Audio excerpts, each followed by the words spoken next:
Hey guys, what's up? I should have probably done this a little bit earlier, but my day got away from me like it typically does on Sunday.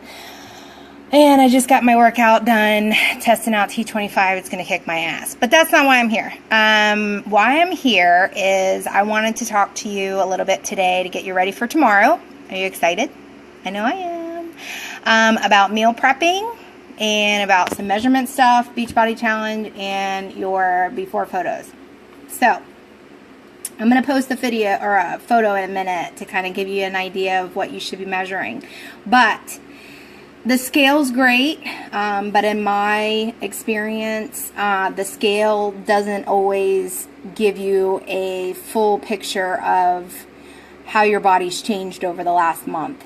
In my experience, last month I only lost like 3 pounds, but I lost like about 7 inches. My whole body completely changed. Hey, Kristen. It looked totally different. The photos gave me more of a perspective. The measurements gave me more of a perspective than the scale ever did. The scale changed so much last month, and I was doing just cardio. I wasn't even lifting weights. So measurements, definitely. Measurements, you want to measure your right and your left arm about 6 inches down from your shoulder. Like I said, I'm going to post a video or a photo here in just a few minutes. You also want to measure your bust for you guys, same general area.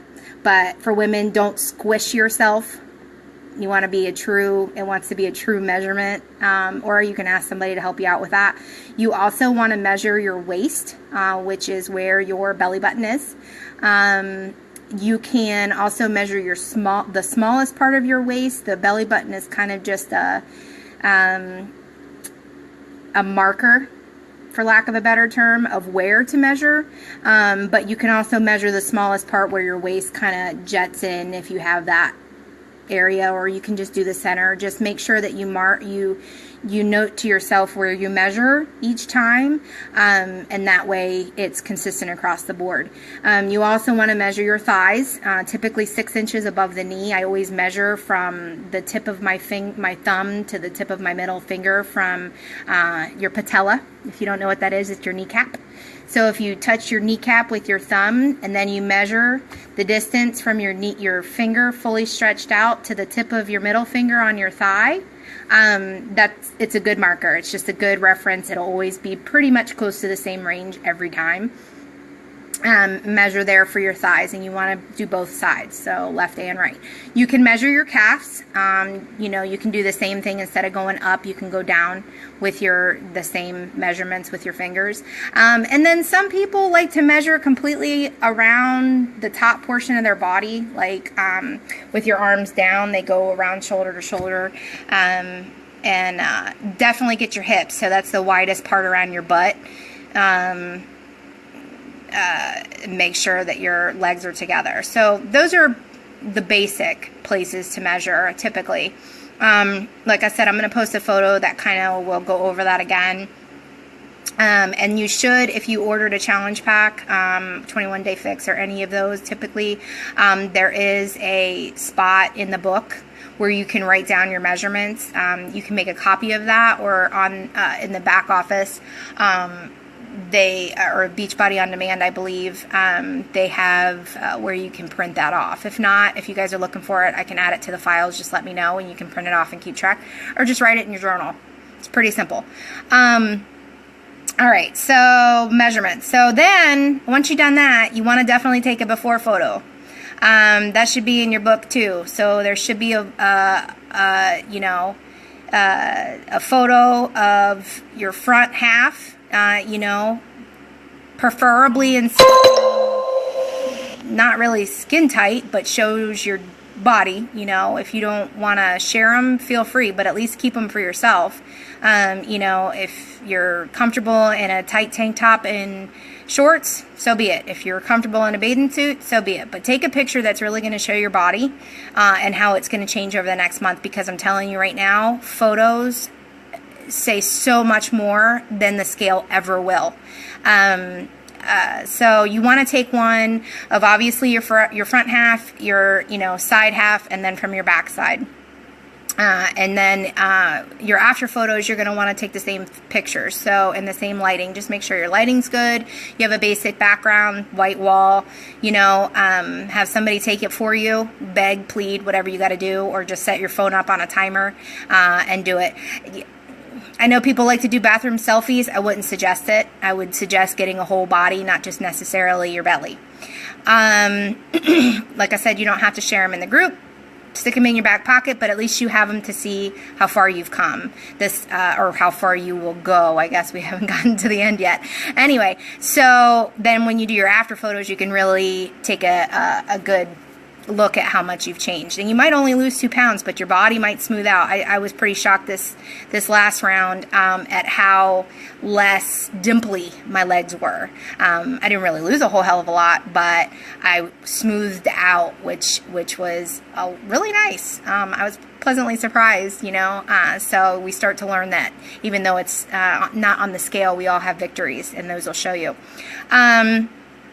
Not only that, those pictures are good for the Beachbody Challenge if you're not aware of how this all works. So if you did buy a challenge pack, you're already in the system through Beachbody.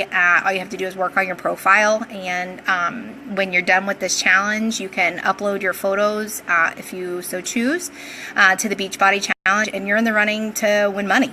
I mean, pretty easy, and who doesn't want to win money? I know I do. So if you didn't order a challenge pack or you don't have a Beachbody account, you can get one for free.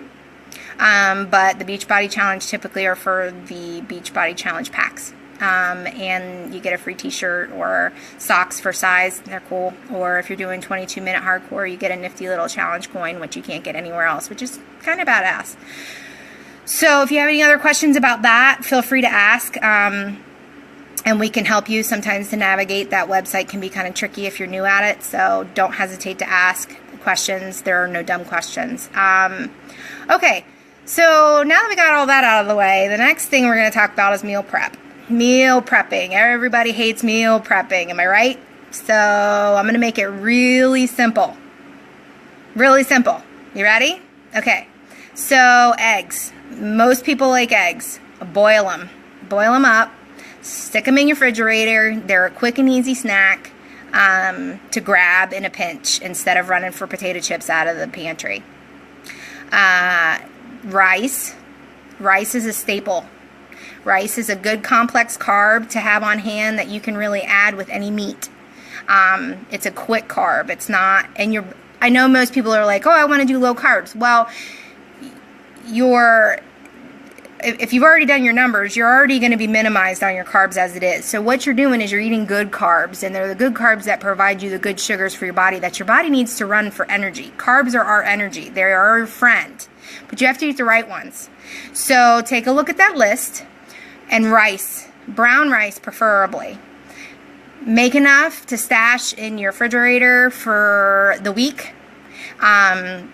You can also make chili in the crock pot ahead of time. Believe it or not, chili is a staple in my house, and it has tons of vegetables and your meat, your protein. You can add some rice to it, get your carbs in there. You can add beans. Beans are carbs. I think they're counted as carbs. Don't quote me. My memory, I think, though. That's why I have my beans and my rice and my Mexican food. So yes, they are a carb. So chili. Make chili in the crock pot. It's fall. Stash it in the fridge. Great lunch, great dinner.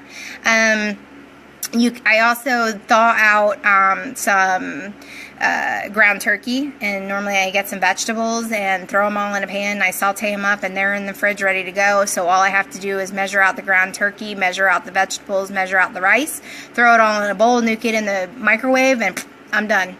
There's my lunch, or there's my dinner if it's if it's a night, like my husband's not home every night to cook, and I hate cooking for my kids and myself every night, who loves to cook. I sure as hell don't. So I do easy. My kids get mac and cheese or frozen pizza or whatever they want for that night. I make them eat healthy sometimes too, don't get me wrong. But in a pinch, when we have cross-country practice, at least it's in the fridge ready for me to grab. Throw it in the bowl, throw it in the microwave, easy to measure, ready to go, I'm out the door. Same thing with chili. Eggs are a staple, definitely.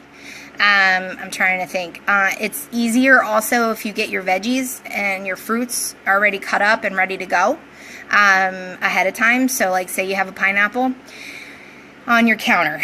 You're not in the middle of being hungry going to want to cut that pineapple up. I know it's like it's the long end of a long day, and you're looking at and the pineapple staring at you in the face, and it's the last thing you want to do.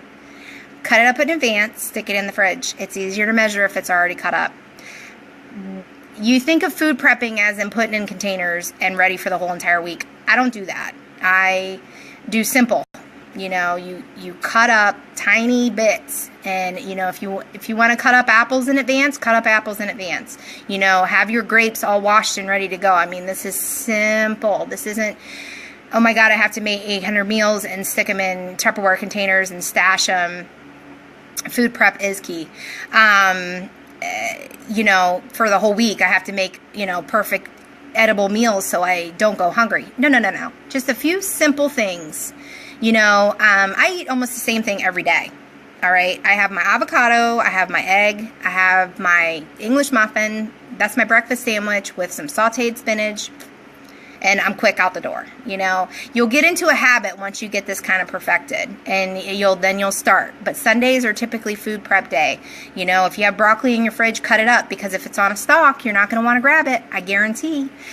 Put your carrots with it, you know, so it's ready to grab. You know, if you find a dressing in your 21-day fix, go ahead and make the dressing. That way you're ready. Otherwise, just do oil and vinegar. Keep it simple. It is really not that difficult. But boiled eggs and rice and ground turkey and saute up some vegetables and chili. Those are 5 basics that you can throw in your fridge that will last the week. And it doesn't take much to make it while you're making dinner. Just throw an extra pot on the stove. I know it's about dinner time at my house, because that's about what I'm going to be doing. You know, the other thing is that if you're grilling during the week, what I do is my husband hates it when I do it too, but I don't care. I throw extra chicken at him. I'm like, hey, he's like, you want me to grill anything else? You damn right. I throw him a whole package of chicken. That's mine. It goes on the grill. If he's grilling steaks or grilling hot dogs or hamburgers or whatever the case might be, he's got, you know, right today he was smoking a pork roast for barbecue sandwiches, which I probably won't eat much of this week. But I throw him chicken breasts to throw in the smoker, or extra meat for me, you know, not too much because you don't want it to go bad, obviously, but just keep it in mind. You know, if you prep ahead of time, this makes things easier during this time. You know, we are creatures of quick, fast, and easy. And realistically, if you just take 10 minutes during your, you know, dinner session tonight to throw a few extra pots and pans on the stove, because you got to cook anyway, you will have quick, fast, and easy. I guarantee you. Okay. I live in the middle of nowhere. Thankfully, I don't have any McDonald's or swing through KFCs or anything like that anymore.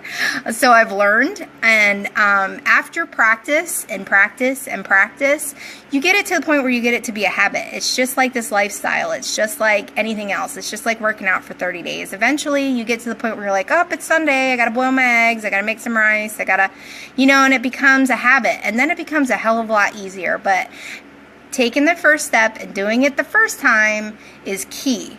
So, like Kristen said, food prep is key. It really, really is. I'm not talking about putting a whole bunch of stuff in containers and meal prepping for days and making a whole bunch of meals.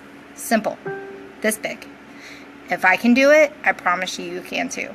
So with that, I think I've talked about everything. Meal prep, measurements, Beachbody Challenge, photos. We start tomorrow. I'm excited. I hope you are too. Ooh, my lighting just left me. I just tested out T25 today. I just died about 15 minutes ago with Sean T. I'm kind of nervous for the rest of the month, but it's going to be fun. We're going to kick ass and have all kinds of prizes. Was I supposed to talk about that, Kristen?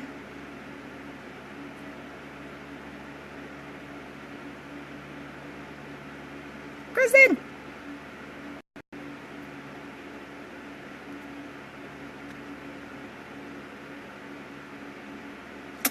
I don't know. Yes? Is that a yes? Am I supposed to talk about prizes? Well, I'm gonna anyway. If you missed it, you want to kick ass, and be present in this group. Yeah, I forget. Whatever. If you're present in this group, the whole point of this group is support, motivation, and accountability. Okay, the point of this group is accountability. Check in every day. That, I think we were going to talk about points. There's ways. I don't think we've kind of come up with everything quite yet, but keep on the lookout, I'll say that much, for exact ways on how to gain points for prizes for this month. The accountability, that's the whole point for this, is the accountability for the group, is so that you show up every day, is that you're doing the workouts every day, is that you're seeing everybody else, we're all together in this every day. And the more you show up, the more opportunities you're going to have for points, the more opportunities you're going to have to win that Lululemon gift card. I know, I can't wait. So, if you're like me and love gym workout clothes, I can buy it every day. You will be in the running for a Lululemon gift card, among other things. And it will be based upon points, which is based upon being active in the group and doing the challenges that are in the group and the assignments that are in the group and checking in the group. And you can either use the group on Facebook or you can use the group in the app. It's your preference. But you got to show up. So, make a promise, set a date that you're going to show up every day, check in every day, and you'll be in the running for that Lululemon gift card. So, I think with that, I've touched upon everything. I'm going to go and freshen myself up because Sean made a sweaty mess, and post that picture for your measurements in the group. And I guess we will see you tomorrow. All right, bye guys.